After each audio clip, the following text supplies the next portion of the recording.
All right. We are ready to get started. Really excited to see so many people popping in. I am super excited to invite our guest speakers today. We have had a massive shift toward digital platforms, and today we're excited to have Miles Paschini joining us from FE Bank and Daniel Hinton from sFOX to discuss the role of cryptocurrencies in digital banking. Miles, welcome. Can you please share us a little bit more about your role at FE Bank as well as what FE Bank stands for? And then Daniel, if you can introduce yourself after as well. Yeah, well, first, thanks for inviting me to the show today. I'm the co-founder and CEO of FE Bank. And sometimes it helps to describe what FE stands for. A lot of people ask us, what does the FE mean? And it stands for FinTech Ventures.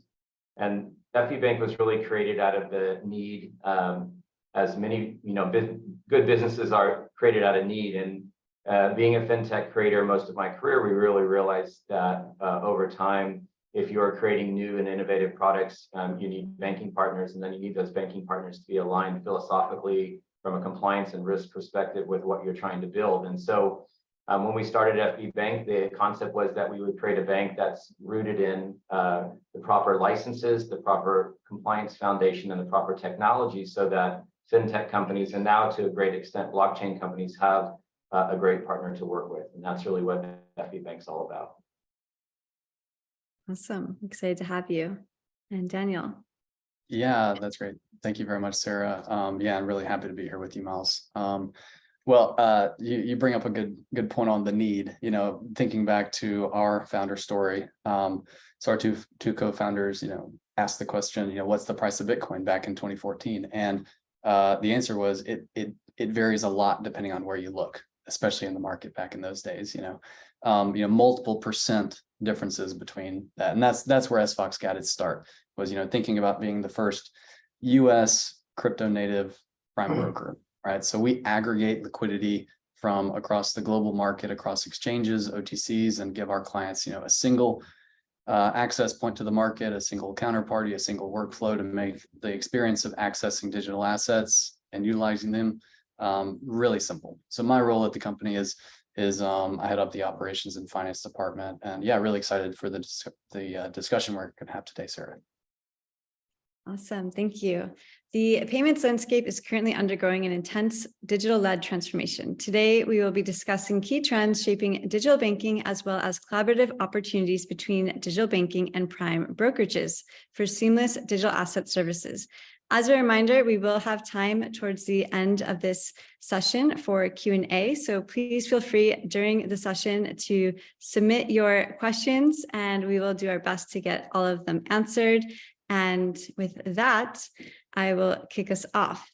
As we have seen in the last couple of months, it's very important to know what to look for when choosing a bank. Miles, what are you seeing as the biggest demands for clients recently? How have those clients' needs changed from previous asks? That's a great question. I think the most basic of needs is really prevalent in the market right now. You have a demand that is relatively persistent in the industry and a supply that has shrunk due to the failures of some of the banks who are participating in the fintech and blockchain space. And so, while we categorize customers in different groups, some of our customers have the most basic of banking needs. So operational payments, payroll, rent, paying legal fees, taxes, those types of things. Which, they seem very basic, but if you don't have a bank account, they become very important. And then we have customers that have more complex needs, and we try to serve, those clients as well. That can include, crypto exchanges, OTC desks, funds, family offices, and they all have different types of needs. But I would say, the biggest issue in the market right now is really just the disproportionate ratio between demand and supply. I also think there's, a lot more consciousness now about who are your banking partners, how do those banks operate their business. One thing that separates FE Bank from others in the space is that because we were born into this space with a specific mission to serve this market, we knew that deposits were very fluid from day one. And as such, we don't lend as a bank. We're what's considered a 100% reserve bank. So we hold all of client deposits either in cash or short-term securities. And that really makes us, very resilient against drawdowns or run on banks, as someone would say. In fact, after the Silicon Valley and others started to have issues, we had a day where we had a run of about 30% of deposits in a single day, which is really unprecedented. Most banks would have failed. We didn't miss a beat. We were able to have the liquidity on demand. And so I think one thing is understanding is the bank that you're working with, how are they geared towards liquidity? And we're purpose built. So we're really designed to handle liquidity demands where other banks that might be getting into the space, they may be more traditional banks that run a fractional reserve banking system, which is, works for many banks based on their business model. But if you have a section of your deposit portfolio that's highly liquid or highly, high velocity, then you should segment that portion of your deposit base and treat your treasury and your capital and liquidity management differently, as we do. Yeah, no, that's certainly something that does differentiate FE Bank and how you're operating. I'm curious, Daniel, from your perspective, working at a prime brokerage, what are institutional clients looking for when evaluating a bank in this current environment? What have you seen?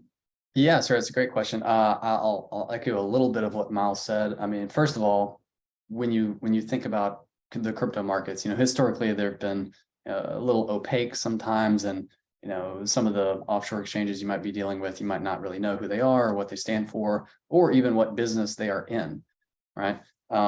So that's kind of first and foremost, is knowing who you're dealing with, being able to put a face with the name, having people's phone numbers and emails, and being able to get them when you need to talk to them. We really see that as a key, just that personal relationship, and we really focus on that as well, as everyone knows. Ease of access is a huge thing that we see. The way that our clients, a large majority of our clients access our services through an API only model, right? We obviously have a really user-friendly UI that people can access, but the more sophisticated clients by and large are doing things via API, right? So just from the way that you're going to access the market, having a simple workflow, a single API that you can work with, and then from a capital efficiency standpoint, having a really streamlined settlement process to where your clients and your trading needs can be met in a really efficient way. That's something we've seen a lot of people be interested in, and luckily, the way that we're structured here at sFOX, we're very well suited to meet all those needs. Yeah, that's awesome. I know that that's something that making it easy is probably in line with compliance and things like that as well, which leads me to my next question for Miles. As a U.S. licensed bank, what is FE Bank focused on in the next coming months? Yeah, we're just focused on continuing to do what we've been doing, which is to build and support this industry. Obviously, we've had an increase in our pipeline due to market circumstances, and so we're trying to responsibly grow the business. We have hundreds of companies who've come to us to open up bank accounts, and one of the challenges doing the pre-screening and making sure that they're the types of clients that we want to have at FE Bank. And so we're quite busy on pre-screening potential applicants at the bank. And then we've got really a large pipeline of people who've gone through our extensive application process and are in the queue to get reviewed by our compliance team. And so I think it's just continuing to do what we can to support the good actors in the space and making sure that we do facilitate them. And we are in business to build and grow and make revenue for our shareholders. And so we want to take advantage of those growth opportunities. We're also kind of at the last phase of launching our digital asset custody service. And so that's really important thing for us to get to market. And we think that really creates something that differentiates us even more from just being a good bank for the transactional market. It's becoming someone who understands and can manage digital assets from a custodial perspective. That's an exciting thing. We've been working on it for quite some time, taking our time to roll it out, and we're getting ready to roll that out, over the next few months. We also have a much awaited Visa cards that we're going to be bringing to the market. And so over the last year, you've seen the loss of essentially what is last mile access to value in digital assets through Visa cards. And we think we're really well positioned as a bank and a digital asset custodian, also a principal member of Visa, we're really well positioned to provide a robust product to the market that's frankly, service providers have left due to various reasons. Now we're well positioned to fill that role. Yeah, no, it really goes in line with the next question I have, which is for both of you, actually, based on current trends in the market. I'd love to hear, with the rise in digital assets and that demand, what does it look like? How is this likely to impact the banking and finance industry in the coming years? What are your thoughts there? So, I think you're going to see continued integration of digital asset services into banking. An example is the integration that we did last fall with USDC and enabling people to use USDC effectively as a payment rail. And that's how we look at it. We don't look at it as a cryptocurrency or digital asset per se. We look at it as a settlement rail, like you would look at ACH or you look at FedWire. It's a way for us to transport funds from one party to another. But we've taken a really different approach. We've integrated it into our compliance function. So, for example, at FB Bank, if just like if you were going to send a wire, you have to have a qualified beneficiary. We do sanctions checks on the beneficiary. When it comes to digital asset beneficiaries, we also screen the receiver's address using blockchain analytics tools to make sure that the receiving party would be screened in a very similar way that we would screen an international wire. And so while people may look at it as a stable coin or a cryptocurrency, we look at it as a way to receive deposits and a way to send transfers utilizing the blockchain. And there's certain benefits to that. Certainly. Yeah, I'll echo a few of those. And just from thinking back to last fall with the ETH merge happening, that word merge was coming to mind for me in this part of the conversation, just thinking about the traditional banks and the newer digital banks that are coming into the market. I really don't see a path forward where these services don't really get merged into the kind of crypto native side of the business, where sFOX has historically set. And we think that we as a firm are really well positioned to be a really good support network for those first movers and middle movers in this market that are looking to supplement their traditional banking services and banking rails to do those types of things. So I'm very excited for this trend, merging the digital assets and the traditional financial system. And I think that obviously we all kind of agree that we're toward the beginning of this, but I don't see this being a short-lived or a small trend. I think it's going to be something that you're going to have to participate in the coming years to be relevant.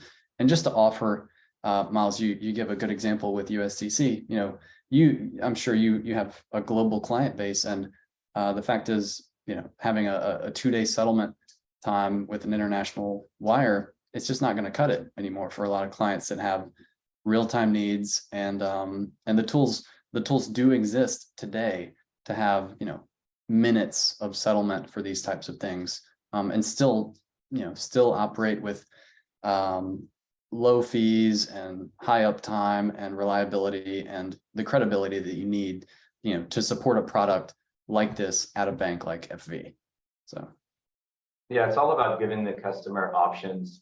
They can choose to send a wire if that's what works best for them and their beneficiaries, or they can choose to send USDC in this example.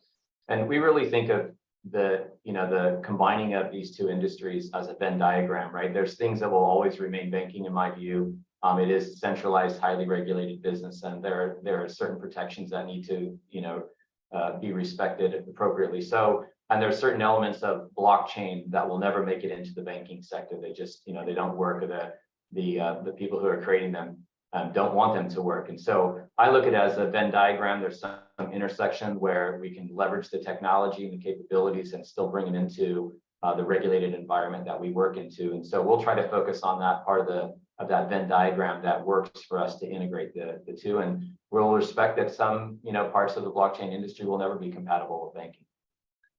Well, and Miles, to that point, there's a lot of different shapes of Venn diagrams, and I think the shape of this one that there is going to be overlap in it's a pretty substantial piece of it. There's store of value, there's payments, there's obviously going to be fringe things that are just never a good fit from a product or security standpoint, but it's a good bit of overlap. Yeah, I think that'll change over time, right? So, but today we we take this approach where we integrate what we can, and then I think over time, it'll be, as regulation becomes clear, I think that we'll be able to, and we as an industry, we'll see increased integration. Yeah, that's definitely something that we continue to see and that we're definitely looking towards. Daniel, I would be curious to learn a little bit more on, with regards to traditional finance space, what does that look like, right? sFOX isn't necessarily a bank. How do they work with this space in between the two? Yeah, sure, Sarah. And you may have a Wi-Fi issue coming on, but I think I got the gist of your question, and how sFOX sits between the two areas of finance. Yeah, I mean, we really see ourselves, obviously, sFOX, we're a crypto native company, right? We're a remote first company. We're crypto native. We kind of sit sort of at the vanguard of that industry. And we really see ourselves as offering, the tools and services for traditional financial institutions to get a really solid, consistent, reliable way to access the crypto markets.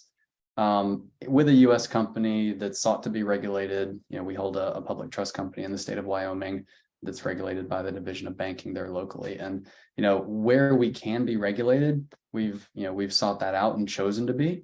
We were actually the first, digital native public trust company that was granted there in the state of Wyoming. So, these are things we're very proud of, and I think we'll continue to do, is seek out that regulation where we can, for the areas in the industry where it's settled, and really just provide the products and services to help people like FV to service their clients in the ways that they need to, whether that's execution and trading functionality, whether it's custody, whether it's payments, or any of the above, right?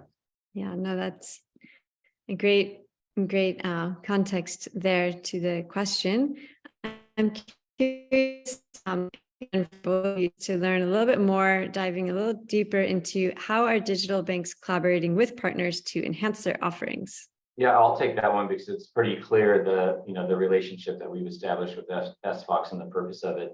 So it really starts for us in understanding how we're regulated and what we're capable of doing. So we're regulated as a bank and as a digital asset custodian, but we're not regulated as a broker. We're not a broker dealer, and so we need a partner to be the prime broker in the equation. As part of our license, when we custody digital assets for somebody, we have a safekeeping obligation, and we take instruction from the customer what they want us to do with those assets. And so the role that we play if a customer wants to liquidate an asset is that we act as a settlement agent. So they give us instructions that they want to, for example, sell a Bitcoin. As the custodian of those assets, we carry out those instructions with a prime broker like sFOX, and we ensure settlement of the funds. So we make sure that the digital assets get delivered to the party that is either sending or receiving them, and we make sure that the fiat funds get settled in the right direction. So our role is really that of a settlement agent in the transaction, and it is required by our license that we work with an exchange, prime broker, or a prime broker. And so it's the perfect kind of a relationship where sFOX can perform price discovery, they have liquidity, and they have the ability to act as that prime broker for us in order to facilitate our client needs. Yeah, I'll just tack on a couple of points there. I think one thing is one of the nice things about how firms like FV can work. Some FIs are building their own custody solutions, right? And some are building, mixing and matching parts of custody, execution, payments, all those types of things. The beauty of working with someone like sFOX is that you don't have to necessarily do everything. If you just want execution and settlement, we can do that piece. Or if you just want custody with less execution and trading, we can do that. So we really do have a pretty flexible offering for that type of thing. And yeah, we're more than happy to work with people on creative solutions to solving these, because there are a lot of really nuanced workflow and cash management and coin management types of issues that come up here. I think banks in particular are very well suited for addressing these types of nuances, just because of the fact that they're not necessarily having to rely on a third-party bank for servicing clients. It's their own clients. It's within their own ecosystem. So that does open up a lot of creative solutions for us to, have flexible settlement or other types of, sort of bespoke solutions for these types of things. And just going a little bit deeper on that, before we move into some of the rapid fire Q&A that we have, what are the benefits, I guess, of a digital bank using a service like sFOX? You mentioned a few already, more towards FE Bank, but anything else you might want to add? Yeah, a couple I will add, and I'd love to hear your input on this as well, Miles. But from the way I see it, banking is complicated enough without you having to worry about the security of your coins or the counterparty risk that you're dealing with. So the goal that we try to accomplish is to simplify that for you, right? So you have a single counterparty, a single workflow. If you're using us for custody, a very simple workflow for those types of things. There's an operational overhead, some level of overhead that's going to be associated, but we really try to keep that as low as possible, and have some really good products in the way that you access the market that make that kind of a low overhead solution. Also, we have a lot of different ways that you can access the market. We have RFQ pricing. We have pricing with just the order book and then added on a fee. We have spread-based pricing. So we have a lot of different ways that you can show pricing and markets to your end clients to suit your needs. And you also have a lot of tools for monetizing that as well for us and for you. So. I think for us, kind of the value proposition is to offer our customers an experience that they don't know the heavy lifting that we do. We have a complex business to run as a bank. We have a complex business to run as a digital asset custodian. And we have a complex business to run as being a settlement agent in a transaction for them. And so our goal is to really make that seem like it's easy, right? So as a customer, we want them to just be able to log into their account or to use our APIs and to run their business. And so for us, it's to make the experience, as seamless as possible. In particular, we think that the value proposition that we have is going to fundamentally change the market, because today, if you own digital assets and you have it at a third-party custodian and you decide you want to liquidate your position, you typically have to move those assets over to a broker or an exchange or a liquidity provider. So you have this, security risk of sending your tokens from party A to party B. Then that party has to execute the trade for you. So you have that counterparty risk, let's say, from them, receiving your assets and liquidating them. And then you have settlement risk, which is, getting the fiat funds to your bank and hoping your bank doesn't reject them, or timing of that transaction can be impacted. And so the experience that we offer at FB Bank is that you can manage your enterprise banking with us, you can manage your digital assets with us, and when the time comes that you need to perform settlement, we can handle it all, in a controlled environment. So we think that there's going to be a lot of interest, especially from people who have a fiduciary responsibility over the assets. The fact that we reduce the security risk, we reduce the counterparty risk, and we reduce settlement risk by dealing with a single regulated party. And that's where, behind the scenes, sFOX being a partner becomes important, because we can carry out kind of a whole life cycle for our customer and make it a seamless and a more convenient transaction. Yeah, Miles, the word that comes to mind for me is leverage, not financial leverage, but operating leverage, right? So that you can efficiently scale your business without having to scale your team as much as you would otherwise need to, or your processes or your tech stack, and really building that out through trusted partners like sFOX.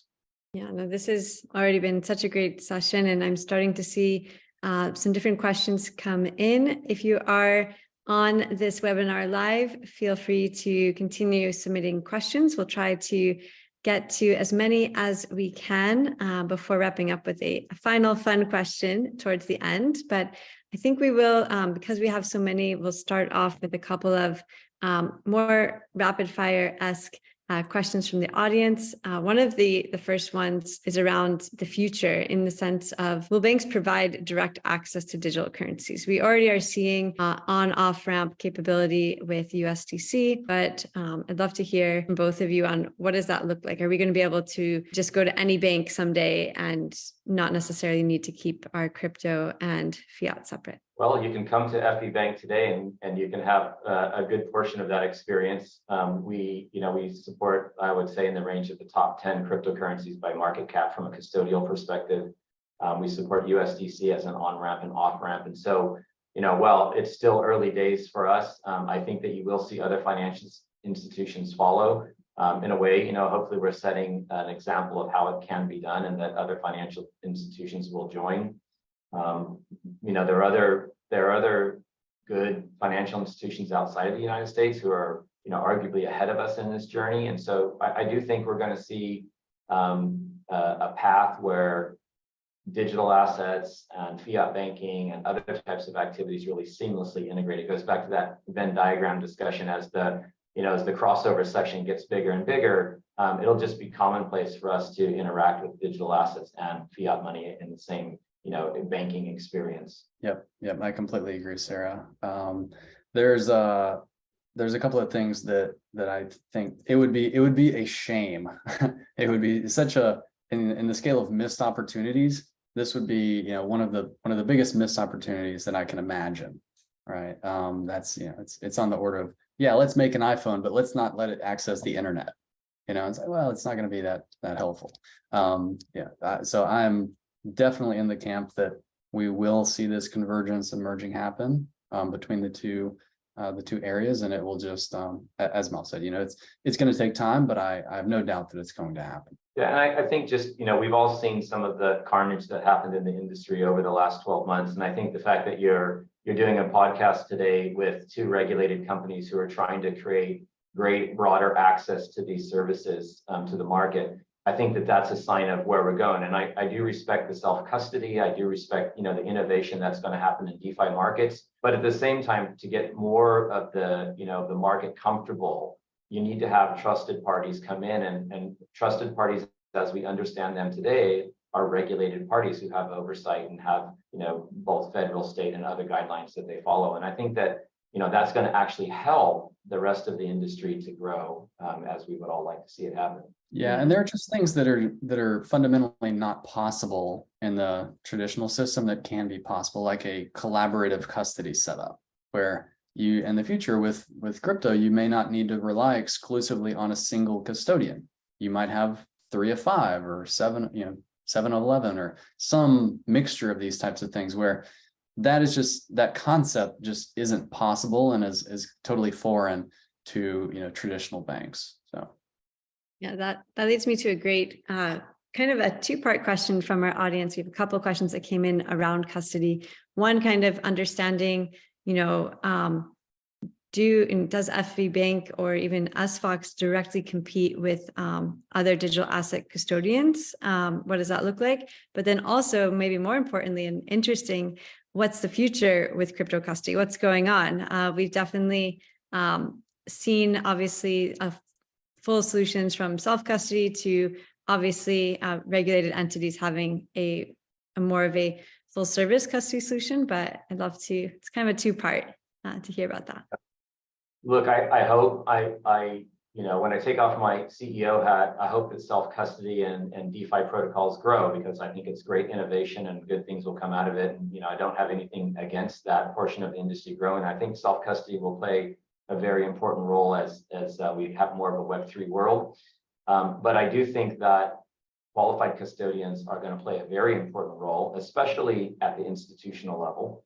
And so I think that we're going to play a very important role. I think the one thing, if I could say anything to the audience, is that understand the difference between self-custody and a qualified custodian. They're quite different, but there's something in between that the market, perpetrated as custody.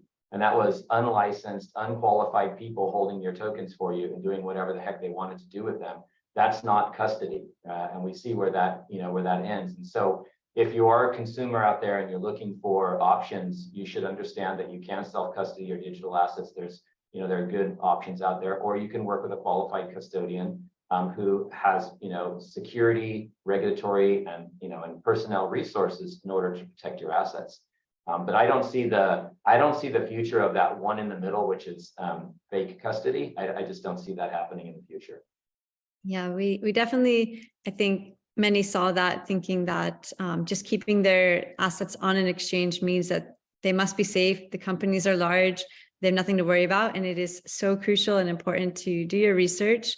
Don't just trust any exchange and assume that it is like a bank. In crypto, there's not the equivalent of FDIC insurance.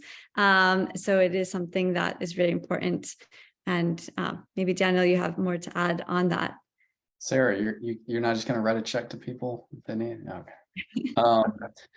Yeah, I just from the first part of the question about, do we consider sFOX to be, complementary or competitive to other custodians? We have a lot of clients that custody with sFOX and our safe product, but we also have a lot of clients who custody with other outside custodians, and we're happy to have both. I think this highlights a point of one of our product features, which is really fantastic, that gives, for this conversation, it's relevant for how banks can interact, but also with, funds and other types of clients that we operate with. It's just flexible settlement, right? So, imagine it's a weekend and you can't send a wire and you want to, buy some Bitcoin. How do you get your dollars on the platform to buy? Well, through a flexible settlement or a post-trade settlement type product that is, selectively available to certain clients. We can offer that type of thing. So, or even if you're not custodying all of your assets with sFOX, we can still, get you the real-time efficiency and capital efficiency of being in the market and out of the market when you need to be, to allow you to settle on your timeline or your custodian's timeline for whenever they can, process these types of things. And as far as the future goes, yeah, I think that we are going to see, definitely more qualified custodians, rising to the top. We're going to see more kind of tri-party or collaborative custody type of solutions. And also I think we've seen a lot of really interesting self-custody improvements recently, a few that are really exciting, coming through the market with Fedi and Fediment, and some more, kind of shared access between participants in a common, UTXO model. So there's a lot of developments. There seems to always be a lot of developments, which I think is true. But even in the custody space, there have been a lot of developments in the last 6 months that are really, sort of groundbreaking from the capabilities that just weren't possible before. So there's continuous development for sure. Yeah, definitely. I think it's something that custody has always been in the background, at least in my own crypto career.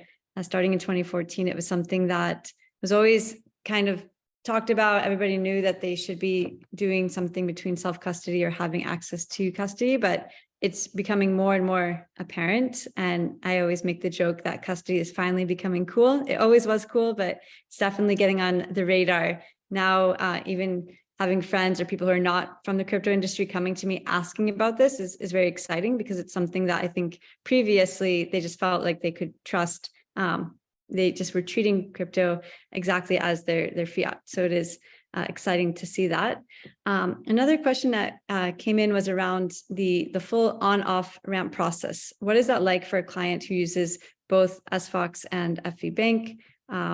If one of you would like to kind of take that on and kind of explaining what that process looks like.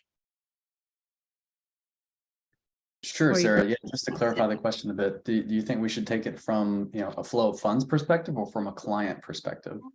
I guess flow of funds maybe would make the most sense. So the on-off ramp process, maybe from the perspective of a client that is maybe using sFOX versus, and then we can also share on FE Bank as well. Sure. Yeah, I mean, I'll actually answer it both ways. I mean, take an existing client of sFOX. It's a very simple workflow from a cash perspective. Say you're buying Bitcoin, you would just send sFOX a wire. You buy your Bitcoin, and then it's up to you whether you hold that in custody with us or withdraw it to another custodian or a self-custody wallet. One of the benefits that we have being a prime broker is essentially instant settlement. So you can buy And your order might be smart routed across, 10 to 20 different venues. But from your perspective, you can withdraw that instantly, from the service and essentially have settlement in real time, regardless of where your order was actually filled. So there are a lot of benefits that you would get from that, and just the pricing improvement. From a client perspective, we have dedicated support and success teams, in the US and globally. We take a really white glove approach to working with all of our clients, especially people that are doing, in-depth integrations with us, and particularly people who have downstream end clients who, their experience needs to be really streamlined and flawless. So we take a very hands-on approach, and would love to work with anyone on thinking through how that workflow could go for them as a client. Yeah, so for us, we supported a number of different on and off ramp scenarios. And I think, just to tee off of what Daniel said, is that he used the reference wire a few times. Fiat is a very important component to the crypto institutional trading, right? So the number one traded pair is still against the US dollar, as is, most equities and commodities around the world. The dollar is the king trading pair. And so it's very important to have a bank partner who has the risk appetite to manage relationships across digital asset trading. We obviously do that at FB Bank. We also have a product called FBNet, which is our intrabank settlement system that allows our clients to settle with each other intrabank. So that can be utilized as well, where you have a buyer and a seller who are both a client of FB Bank. So we try to focus mostly on the needs of the institutional customer. We do support some business to business and some retail activity for on and off ramps. The needs are relatively the same. And we make those available over our portal or over our APIs where customers can manage those relationships. But I don't see a future, at least in the near term, where the main trading pair in crypto is not the US dollar. And so I just think it's interesting, just the concept that the most widely traded pair, obviously it's still Bitcoin USD, but it's conceivable at some point in the future it could be a stablecoin denominated pair, right? And just the fact that that's possible, it kind of really says something about where the future might go. Certainly. Another fun question that we've got from the audience, and I think this might be the last audience question. We have one more question that we have before we wrap things up, but it's for Miles on, what made you decide to get into digital banking? What's the story there? Yeah, so we don't have enough time left in the podcast to tell the whole story, but I've been a payments innovator my whole career. So before really people threw the word fintech around, and I've been building products that are, what I would consider innovative, many patents issued in my name over the years. And, in 2013, we launched the first ever crypto-linked debit cards, and it grew to a large scale operation. And one thing that we always ran into is banking partners, because the reality is that no matter how innovative your product, whether it's blockchain or fintech driven, you need banking partners, and banking partners are regulated, and banking partners have compliance functions. And traditionally banks have had technology barriers. And so we were no different. We experienced lots of challenges in having technology relationships with banks and having those banks understand, what our business model was and what the risks were. And so we basically said, next time we want to own the bank and create an ecosystem where people understand, the first is starting is just like building a risk profile and a risk appetite and a context as to what the risks are in the business. And so we wanted to start out, with a regulated entity that had a compliance function that understood the industry and a technology stack that supported it. And again, it was really out of need of understanding that if you're going to be a fintech or a blockchain innovator, you're going to need a bank, and you should, hopefully work with a bank who understands what you do. In many prior podcasts, I've given the analogy of, if you're a bank that supports the agricultural industry, you understand farming, you understand the value of a tractor, you understand ROI on a new barn, that's your business, and you understand how to underwrite that business. We understand how to underwrite fintech and blockchain business and understand how to underwrite that risk. And I think, that's what really drove us to get into this space, was to be an enabler for people who want to develop in this space, but they need a strong partner. Well, Miles, I'm glad you told us before that it was fintech ventures, not farming ventures, because that'd be a letdown for us. I have no idea how to manage the risk in that space. That's for sure. Yeah, that's great. As we look towards the future of the industry, this is kind of our last wrap-up question here. What are some of the most exciting opportunities for digital banks, assets, exchanges to innovate and grow in the coming years? I think for us is that if we build a good foundation, so if we have a great product, which is that, regulatory compliance and technology stack, I'm just excited to see what customers will create with it, because there's, there's people that are more innovative and more creative than we are. And so, this is kind of one of the first times in my career where I want to be in the picks and shovels business, and I want to give people a good foundation.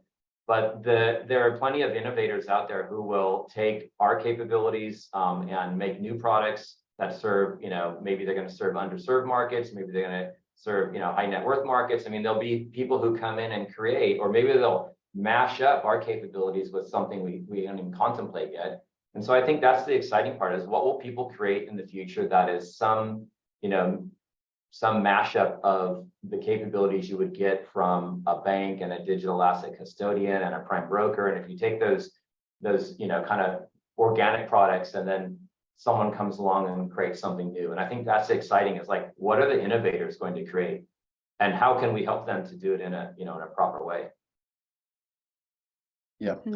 Well, I love that theme of, innovation and then time to market, right? When you're building, something like FV or something like sFOX, there's a lot of groundwork that goes in. But one of the products that we're really excited about here at sFOX is our Connect product, right? So this is an API-based, connectivity for downstream partners to utilize, that they can just utilize sFOX's compliance stack, our smart order router, our custody solution. Everything that you can do on your account can be done via API, and you can just tie into that when you're getting ready to launch your new product or service, or if you're an existing, person like a bank or an FI or a brokerage or an advisor, and you want to just layer in, a custody or a crypto side to your business, you can utilize this product, sFOX Connect, for that integration. It's really seamless, and it kind of allows you to leverage the foundation that we've built to get to market quicker, and then test these things out and see where you want to drive your business going forward. So yeah, there's a lot of very good things to be excited about, both internally to our companies and in the industry. And yeah, excited to see what happens. Yeah, we definitely covered a lot today. This is something that we do these monthly, and each month it's something different. This one, I feel like I've learned so much, and it's been a real pleasure to have both Miles and Daniel on today to be here and helping us understand a little bit more about the landscape with digital banks and how it pertains to working with prime brokerages, and what we see for the future of custody as well. But thank you so much to Miles and Daniel. Thanks, Sarah. Great to see you, Miles. Thanks, everyone. All right. Have a great day, everyone.